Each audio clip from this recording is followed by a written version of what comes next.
Assalamualaikum warahmatullahi wabarakatuh. Perkenalkan, nama saya Indah Fadilah Kurnianti, mahasiswi Universitas Muhammadiyah Profesor Dr. Hamka dari kelas 5C PGSD. Di sini saya akan memaparkan tugas akhir metodologi penelitian, yaitu membuat proposal penelitian. Selanjutnya, ada judul penelitian yang saya akan teliti, yaitu metode perkembangan bahasa pada anak menggunakan media film animasi Nusa dan Rara untuk anak kelas 1 SDN Lenteng Agung 03. Ada bab 1, pendahuluan, latar belakang. Yang pertama, ada perkembangan bahasa. Perkembangan bahasa itu sendiri bisa dilihat dari suatu adanya aktivitas dengan lingkungan setempat dan sistem syaraf merekam dengan adanya pengalaman-pengalaman baru ketika seorang tersebut terjadi interaksi. Contohnya, yang pertama, interaksi antar individu dengan individu, kelompok dengan kelompok, maupun kelompok dengan individu. Yang kedua, ada pentingnya perkembangan bahasa. Bahasa dalam anak sangat berarti untuk kehidupan anak, karena dengan adanya bahasa, kemampuan komunikasi anak lebih mudah. Jika anak tersebut sering terjadi interaksi, perkembangan bahasa anak tersebut baik. Namun, pada kenyataannya, perkembangan bahasa anak itu berbeda-beda sesuai dengan diri anak tersebut. Yang ketiga, ada metode perkembangan bahasa. Metode perkembangan bahasa ini ada 4, yaitu metode membaca, metode menulis, metode bercakap, metode menyimak. Semua metode ini dimiliki oleh setiap anak. Jika dalam 4 metode tersebut memiliki keterlambatan, sebaiknya anak dilatih terus dengan media atau metode pembelajaran yang kreatif. Yang keempat itu ada media film animasi. Film animasi ini media yang menghasilkan hayalan gerak, bagaikan hasil pemotretan rangkaian foto yang melukiskan pergantian posisi. Media film animasi menyampaikan pesan pendidikan secara audiovisual dengan diiringi faktor gerak. Media ini hendak menjadi menarik serta selalu diterima oleh anak kelas rendah karena anak kelas rendah lebih tertarik dengan animasi. Film animasi ini juga dapat membuat anak kelas rendah senang dengan melihat video berjalan dengan adanya suara, sehingga anak tersebut lebih ingin banyak belajar menggunakan film animasi. Film animasi yang akan saya teliti, yang saya akan gunakan, yaitu animasi Nusa dan Rara. Karena banyak mengajarkan edukasi, baik berbuat baik, mengajarkan doa-doa. Ada fokus dan subfokus penelitian. Yang fokus penelitian, perkembangan bahasa pada anak. Subfokus penelitian, media film animasi Nusa dan Rara. Selanjutnya, rumusan masalah. Rumusan masalahnya, bagaimana metode perkembangan bahasa pada anak menggunakan media film animasi Nusa dan Rara untuk anak kelas 1 SDN Lenteng Agung 03. Tujuan penelitian. Untuk mengetahui dan menganalisis metode perkembangan bahasa pada anak menggunakan media film animasi Nusa dan Rara untuk anak kelas 1 SDN Lenteng Agung 03. Selanjutnya, manfaat penelitian. Yang pertama, dapat memberikan dan menambah wawasan, serta sebagai penjelasan atas metode perkembangan bahasa pada anak. Yang kedua, secara akademik, diharapkan dapat bermanfaat sebagai referensi dan bahan kajian bagi penelitian selanjutnya. Ketiga, secara praktis, diharapkan bisa memberikan informasi tentang metode perkembangan bahasa pada anak. Bab 2, kajian teori. Pengertian bahasa. Bahasa ialah alat komunikasi untuk kehidupan sehari-hari. Dengan adanya bahasa, seorang dapat menyampaikan ide, pikiran, perasaan, atau mengetahui berbagai informasi kepada orang lain, baik secara lisan maupun tulisan. Pengertian perkembangan bahasa. Perkembangan bahasa bisa dilihat dari suatu adanya aktivitas lingkungan setempat, pengalaman-pengalaman ia interaksi. Dari situ, perkembangan bahasa anak bisa dilihat.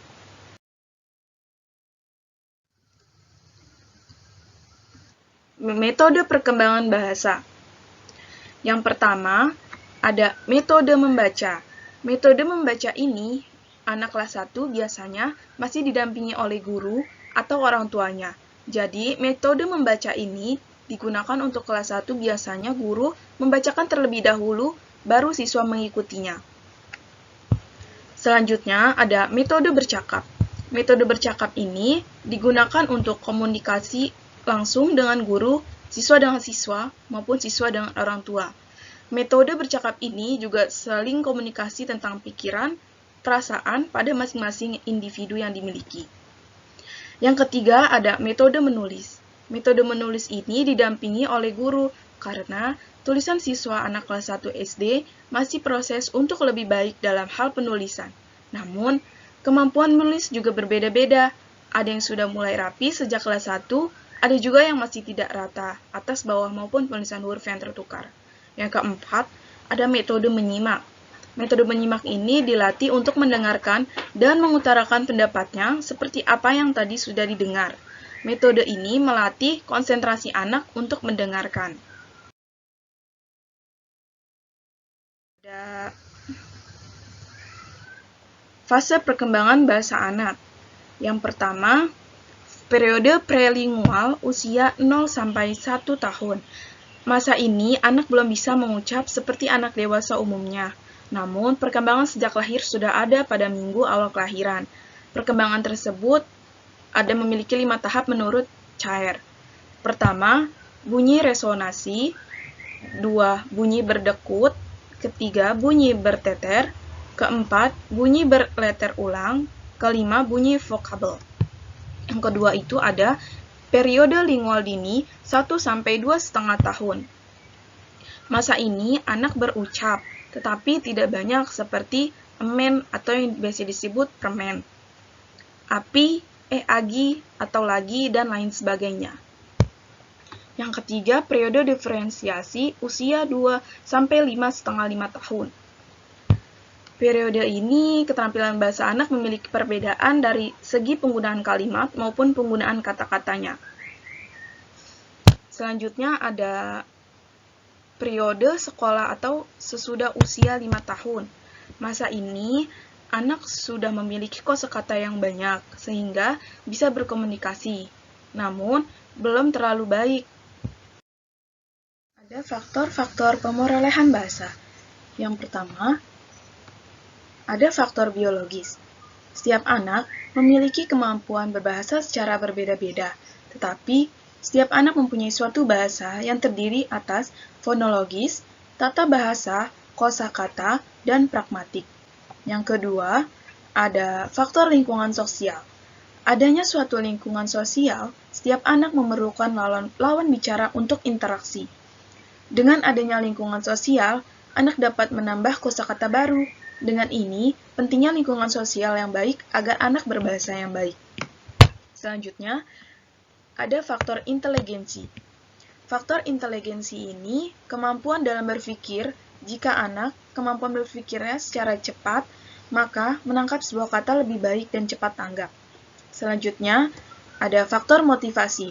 Faktor motivasi ini seorang anak yang mempelajari bahasa merupakan kebutuhan yang dasar yang dimiliki kegunaannya, seperti sedang lapar, haus, serta butuhnya kasih sayang. Itu merupakan motivasi dari dalam atau intrinsik. Sedangkan motivasi yang terjadi di luar atau ekstrinsik ketika suatu anak senang bicara dan orang lain menyukai interaksi yang terjadi seperti komunikasi yang baik dan menggunakan bahasa dan membuat orang bahagia.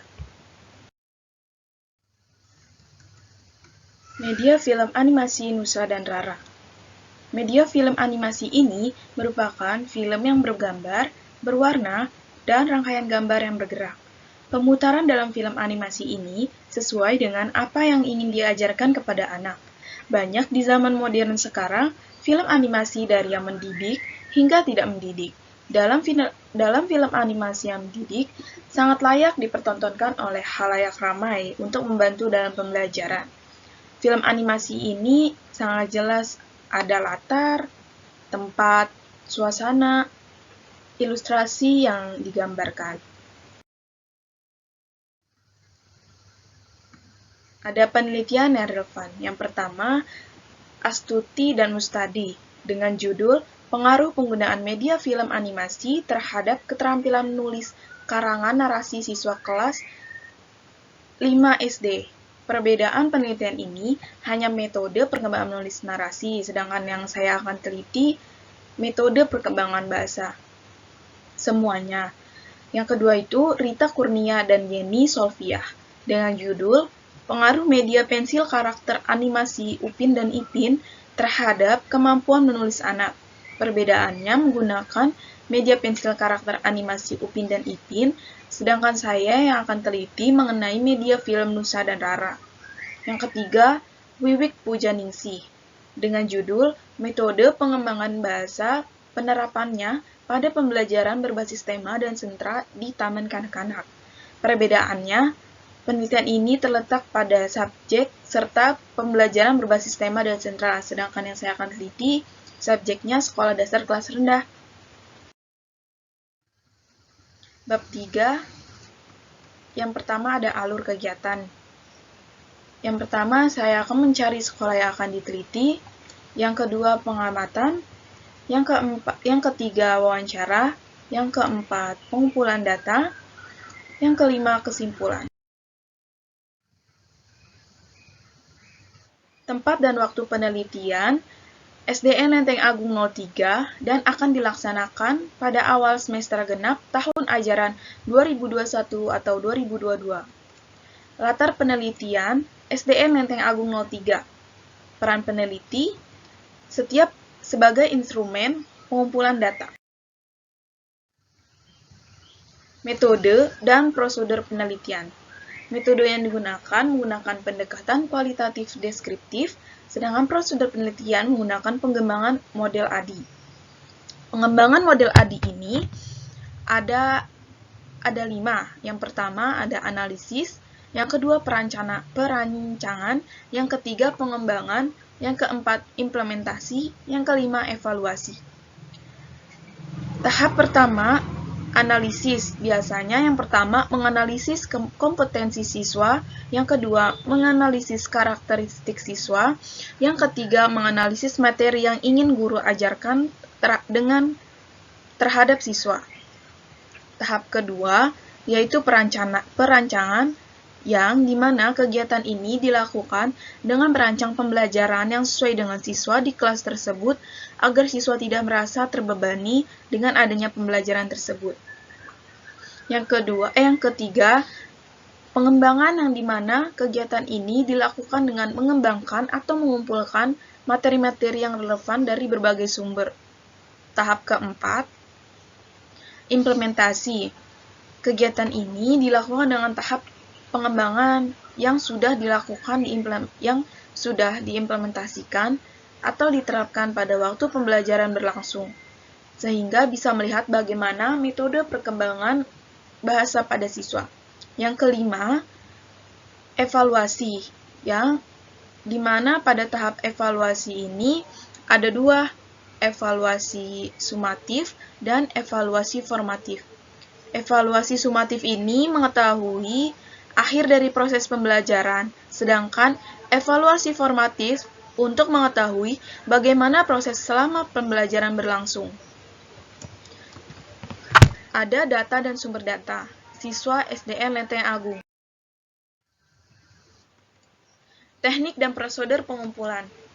Yang pertama ada observasi, yang kedua ada wawancara, yang ketiga dokumentasi. Teknik analisis data. Reedukasi data, penyajian data, kesimpulan. Yang terakhir ada keabsahan data yang saya akan teliti menggunakan uji kredibilitas yaitu triangulasi data. Sekian laporan proposal akhir saya. Kurang lebihnya mohon maaf. Wassalamualaikum warahmatullahi wabarakatuh.